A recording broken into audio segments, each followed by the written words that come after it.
আসসালামু আলাইকুম রহমতুল্লাহি ওয়াবারাকাতুহু।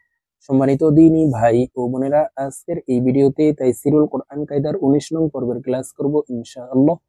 তো প্রিয় দর্শক, আজকের এই ভিডিওতে মধ্যে ইওয়াজ এর শব্দ গঠনগুলি অর্থাৎ ওয়াকফের ক্ষেত্রে হরফের উপরে দুই জবর থাকলে কিভাবে পড়তে হবে, প্র্যাকটিক্যালি আপনাদেরকে এই গুরুত্বপূর্ণ শব্দগুলি সহিহ শুদ্ধ করে বানান করে শেখানোর চেষ্টা করব ইনশাআল্লাহ। তো প্রিয় দর্শক, আর যদি আপনারা তাইসিরুল কোরআন কায়দার পিছনের ক্লাসগুলি না দেখে আসেন, তাহলে 1 নং পর্ব থেকে ক্লাসগুলি ধারাবাহিকভাবে দেখে শিখে নেবেন। তখন আপনাদের জন্য এই কায়দা শিখতে এবং পড়তে সহজ হবে।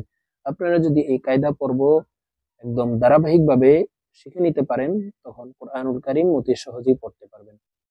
তো চলুন আজকের ভিডিও শুরু করা যাক। আউযু বিল্লাহি মিনাশ শাইতানির রাজীম।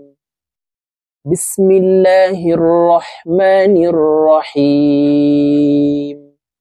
প্রিয় দর্শক, দেখুন এখানে বাংলাতে বলে দিয়েছে, দুই জবরের পরে ওয়াকফ করিলে মধ্যে ইওয়াজ হয়, এক আলিফ টানিয়া পড়িতে হয়।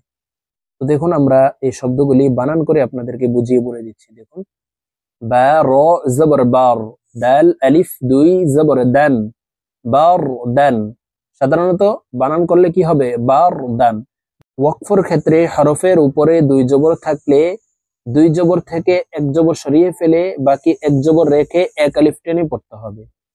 কিভাবে? দাল আলিফ জবর দা, এখানে দুই জবর আছে, আমরা এক জবর সরিয়ে ফেলবো। দাল আলিফ জবর দা, বার দা, বার দা।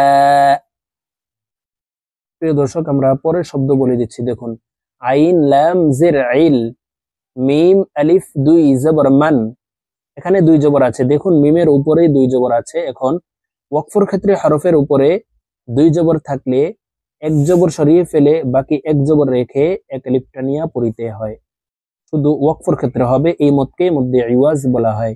ইলমা, মিম আলিফ জবর মা, ইলমা।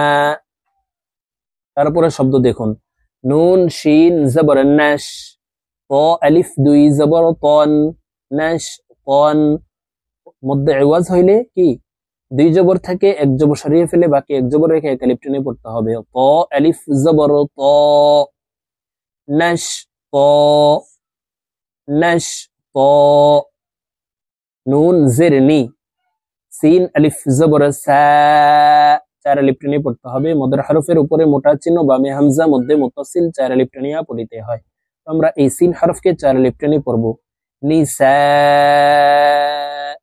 হামজা দুই জবর আন, নিসাআন। দেখুন ওয়াকফের ক্ষেত্রে হরফের উপরে দুই জবর আছে।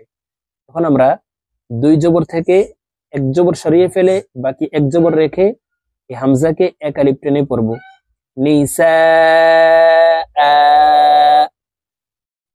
নিসাআ।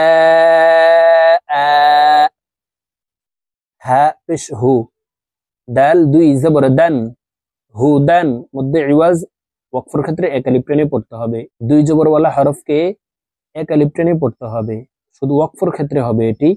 হুদা, হুদা। হা জের হি, সিন আলিফ জবর সা, হিসা। বা আলিফ দুই জবর বান, হিসাবান। মধ্যে ইওয়াজ, এক আলিফ টেনে পড়তে হবে। হিসাবা, হিসাবা।